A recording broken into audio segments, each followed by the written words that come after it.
Bismillahirrahmanirrahim. Alhamdulillahi rabbil alamin wa afdalus salati wa atammut taslim ala sayyidina wa maulana Muhammadin wa ala alihi wa sahbihi ajma'in. Subhanaka la ilma lana illa ma 'allamtana innaka antal alimul hakim. Wa la hawla wa la quwwata illa billahil aliyyil azim. Allahumma salli ala sayyidina Muhammadin al-Fatih lima ughliq wal khatimi lima sabaq nasiril haqqi bil haqq wal hadi ila siratikal mustaqim wa ala alihi haqqa qadrihi wa miqdarihi al-azim. Subhanaka la ilma lana illa ma 'allamtana innaka antal alimul hakim. La hawla wa la quwwata illa billahil aliyyil azim. Amma ba'd. Alhamdulillah, puji dan syukur kita kepada Allah Subhanahu wa ta'ala. Dengan limpah dan kurnia daripadanya dapat lagi kita menyambung sesi pengajian kita. Moga-moga kita semua diberkati dan rahmati Allah Subhanahu wa ta'ala. Amin ya rabbal alamin. Hadirin dan hadirat, tuan-tuan, puan-puan yang dirahmati Allah Subhanahu wa ta'ala. InsyaAllah pada kesempatan kali ini kita nak menyambung sedikit tentang pembahasan kitab Iqdul Yawaqid Al-Jawhariyah, iaitu satu kitab yang menceritakan tentang perihal baginda Nabi SAW, hadis-hadis mengenai akhlak Nabi, hadis-hadis mengenai bagaimana bentuknya ciptaan Nabi sallallahu alaihi wasallam. Hadirin dan hadirat, kita masukkan pada kesempatan kali ini kita masuk pada satu bab, iaitu tentang sifat khatamin nubuwati sallallahu alaihi wasallam. An Jabir bin Sumarah radhiyallahu anhu qala ra'aitul khatam baina katifai Rasulillahi sallallahu alaihi wasallam ghuddatan hamra'a misla baydatil hamamah. Sifat khatam nubuwah sallallahu alaihi wasallam. Makna sifat khatam nubuwah, makna kata sifat tanda copnya kenabian Nabi sallallahu alaihi wasallam. Jadi Nabi kita Muhammad sallallahu alaihi wasallam adalah nabi yang terakhir. Khatamun anbiya wal mursalin. Nabi kita adalah pengakhiran bagi sekalian nabi dan bagi sekalian rasul. La nabiyya ba'dahu sallallahu alaihi wasallam. Tidak ada nabi lagi setelah Nabi Muhammad sallallahu alaihi wasallam.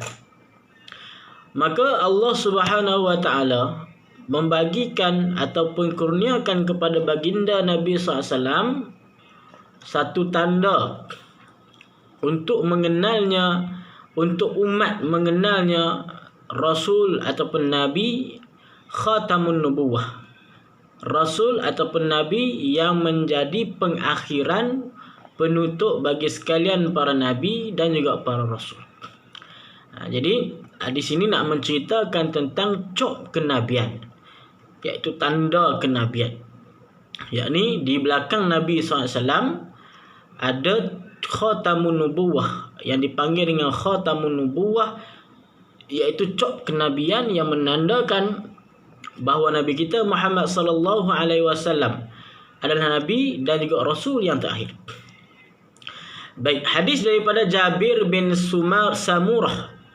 Hadis Jabir bin Samurah radhiyallahu anhu qala, katanya, ra'aitul khatama baina katifai Rasulillah sallallahu alaihi wasallam. Aku telah melihat akan khatam. Khatam inilah dipanggil cop kenabian. Aku telah melihat, kata Jabir bin Samurah, aku melihat khatam Nabi SAW. Yang mana khatam ini tidak ada pada nabi yang lain, hanya ada pada Nabi Muhammad sallallahu alaihi wasallam saja. Itu menandakan nabi ini nabi akhir zaman.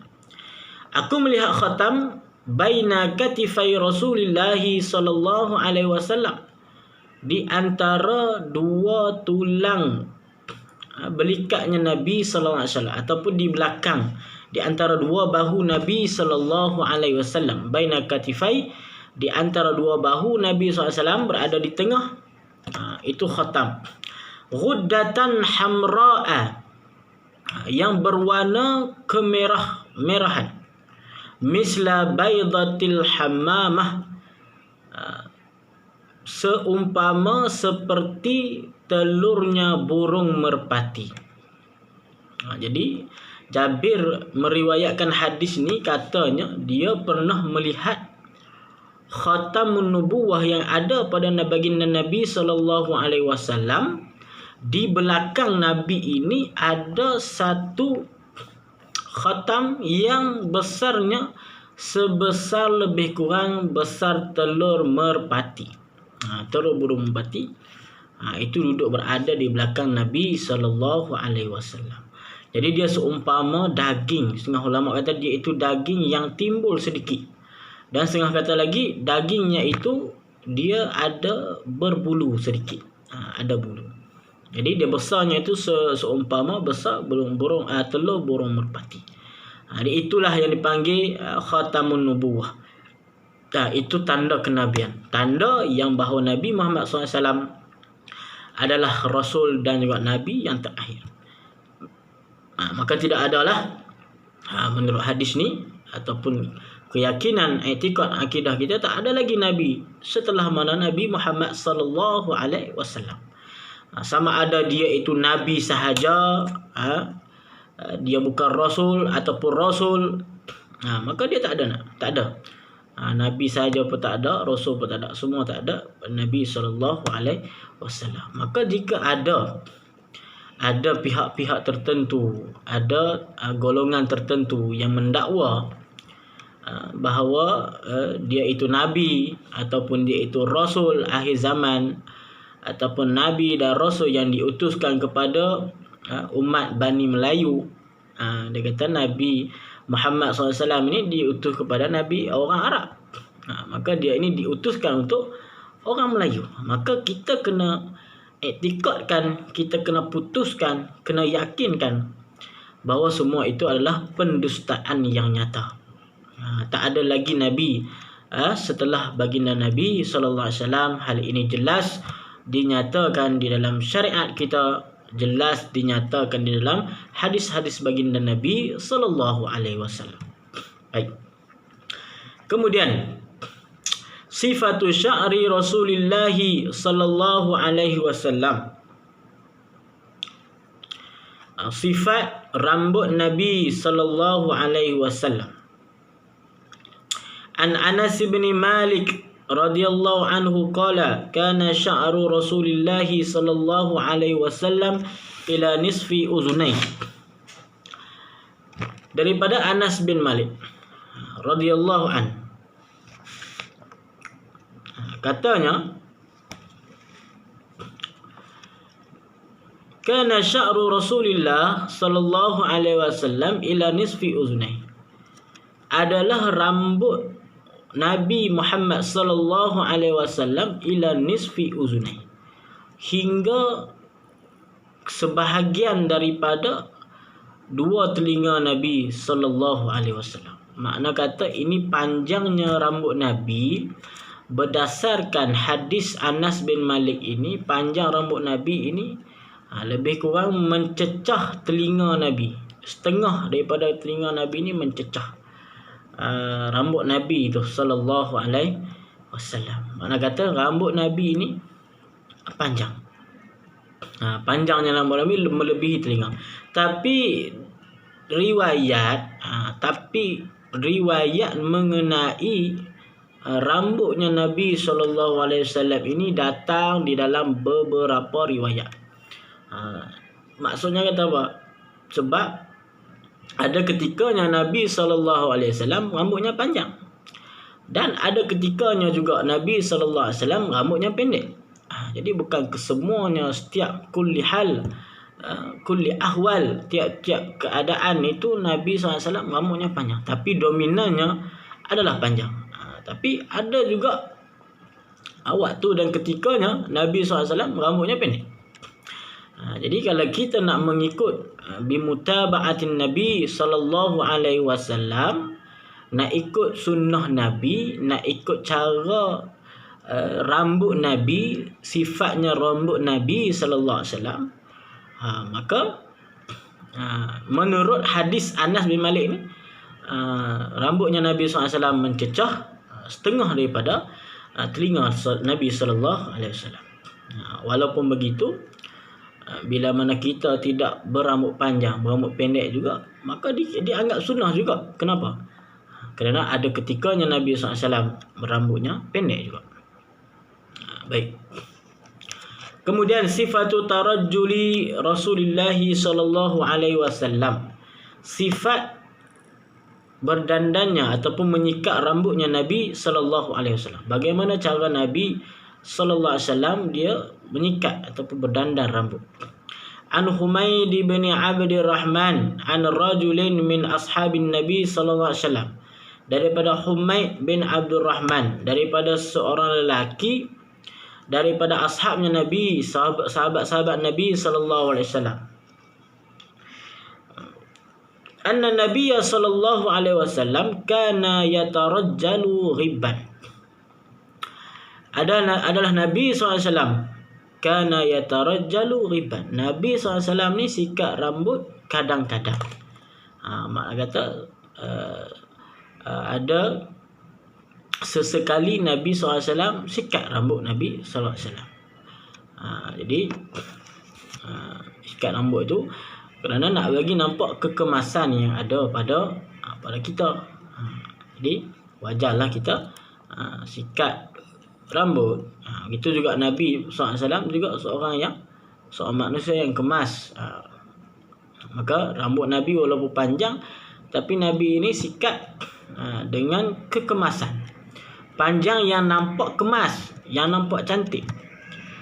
Bukannya simpan rambut panjang, tapi panjang yang bila kita tengok rambut itu kusut, serabut, masai dan sebagainya. Maka itu tidak mengikut kepada sunnah Nabi sallallahu alaihi wasallam. Kerana yang aulanya itu ada at-tuhur. Kebersihan, kekemasan itu lebih aula daripada kita menyimpan, tapi kita tak mengambil semuanya sunnah Nabi SAW. Jadi kalau nak simpan rambut panjang, simpanlah dengan kemas, barulah bertepatan dengan sunnah Nabi SAW. Sifatu syaibi Rasulullah SAW. Sifat ubannya Rasul SAW. An Abdullah bin Umar radhiyallahu anhuma qala innama kana syaibu Rasulillah sallallahu alaihi wasallam nahwan min 20 sya'ratan bayda.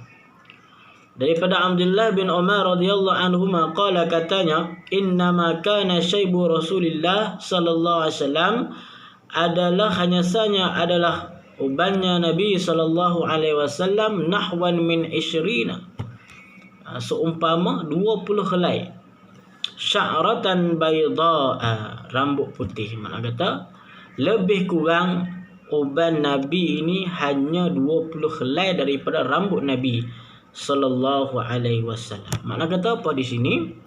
Mafhum yang kita dapat di sini, uban Nabi ini tak banyak. Jadi majoriti ataupun dominannya rambut Nabi kita sallallahu alaihi wasallam adalah rambut hitam. Tapi uban tu ada, tapi tak banyak, sedikitnya uban Nabi sallallahu alaihi wasallam. Sifatu khidabi Rasulullah sallallahu alaihi wasallam. Sifatnya inai Nabi sallallahu alaihi wasallam. An Anasin radhiyallahu anhu qala ra'aitu sya'ra Rasulullah sallallahu alaihi wasallam makhluban. Daripada Anas, yakni Anas bin Malik radhiyallahu an. Anas bin Malik ni seorang sahabat yang antara sahabat yang banyak juga meriwayatkan hadis Nabi SAW. Lebih kurang 1286 hadis yang diriwayatkan oleh Anas bin Malik. Dan juga antara sahabat Nabi yang paling terakhir meninggal dunia dan diberikan umur yang panjang, iaitu dia meninggal 93 tahun lepas hijrah. Pada tahun yang ke-93 hijrah barulah Sayyidina Anas bin Malik ni wafat. Lebih kurang umurnya waktu tu 103 tahun. Dan ketika mana Rasulullah SAW wafat, Anas bin Malik ni hanya berumur 20 tahun sahaja. Jadi walaupun umur 20 tahun, makna kata dia masa hidup dengan Nabi SAW umurnya berbelas-belas tahun. Tapi di antara dicatatkan di dalam sejarah antara sahabat yang banyak juga meriwayatkan hadis Nabi sallallahu alaihi wasallam. Jadi daripada Anas radhiyallahu anhu, qala, katanya, raaitu sya'ra Rasulillah sallallahu alaihi wasallam makhduban. Aku melihat rambut Nabi sallallahu alaihi wasallam makhduban, berinai.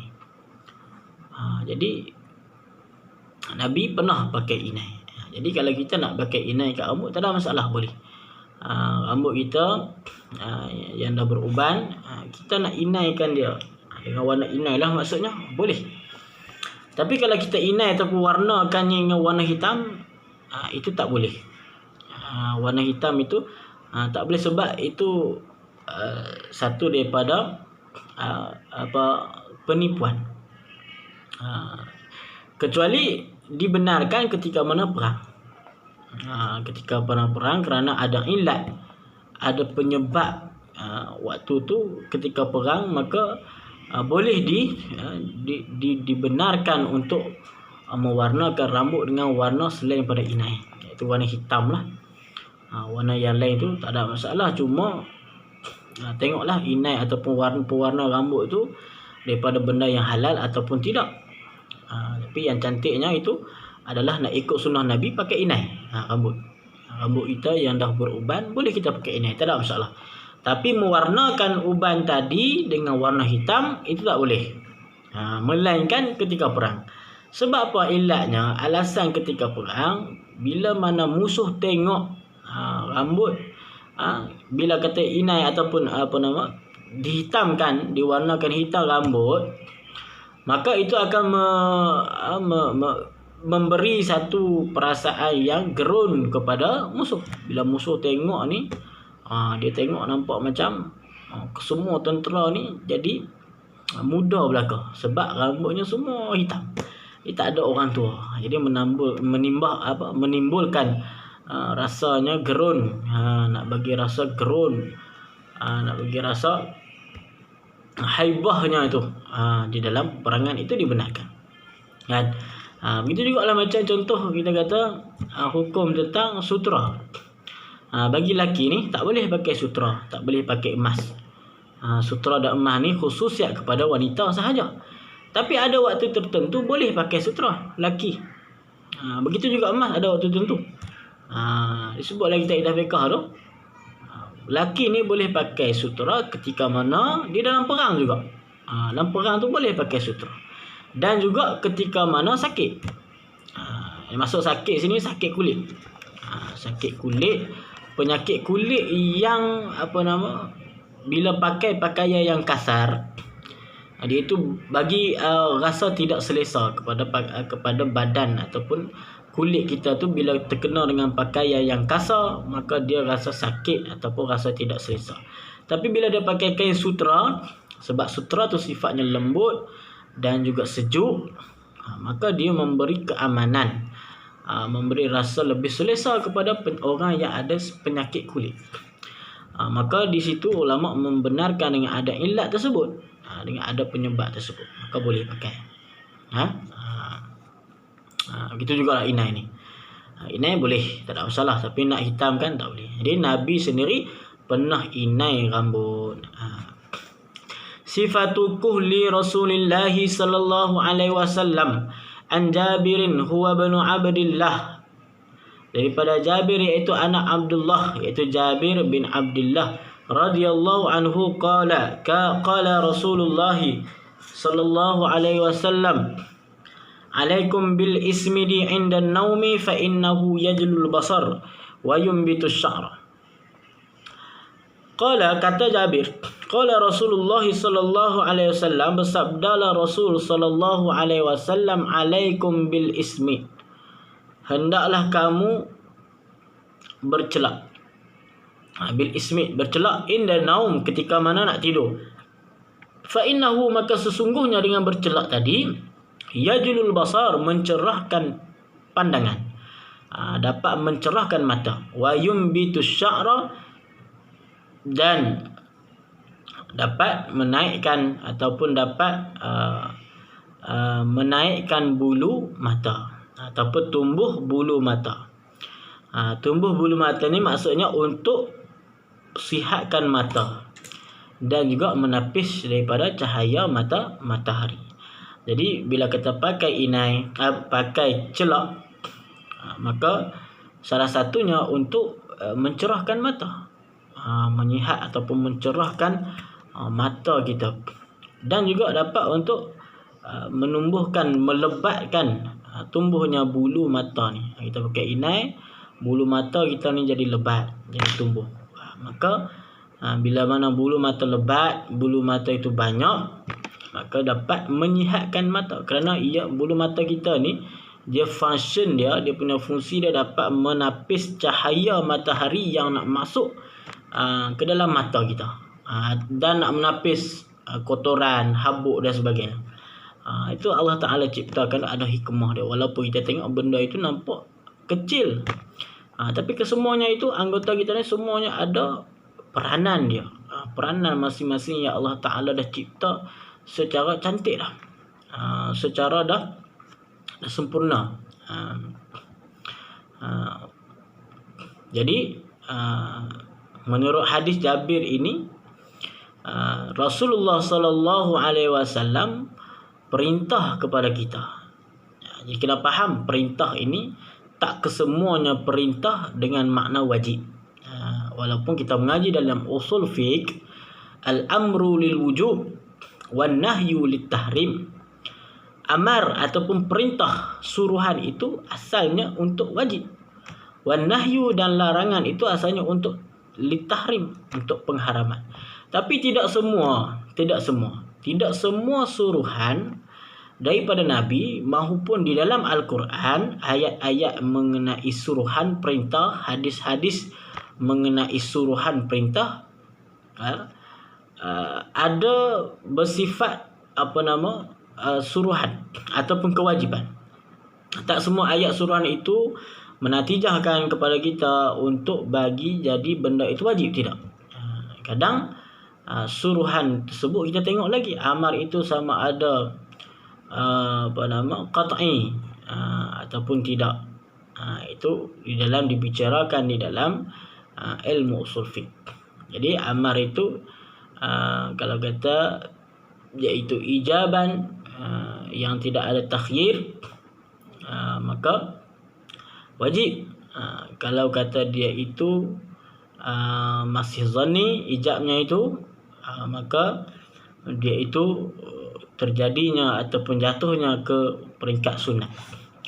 Maka di hadis ni, perintah Rasulullah sallallahu alaihi wasallam kepada kita ini dengan makna, bukan makna wajib, tapi makna sunat. Jadi sunat ketika mana nak tidur, kita ini bercelak, kerana celak itu dapat mencerahkan mata dan juga dapat menumbuhkan bulu mata. Jadi hadirin dan hadirat hafizakumullah taala, moga-moga apa yang disampaikan ini menjadi pedoman kepada kita untuk kita beramal dengan sunnah Nabi sallallahu alaihi wasallam, untuk kita mengenal lagi Nabi kita sallallahu alaihi wasallam. Moga-moga kita dihimpunkan bersama dengan Nabi sallallahu alaihi wasallam di akhirat kelak. Jadi saya akhirkan dengan Billahi taufiq wal hidayah. Assalamualaikum warahmatullahi wabarakatuh.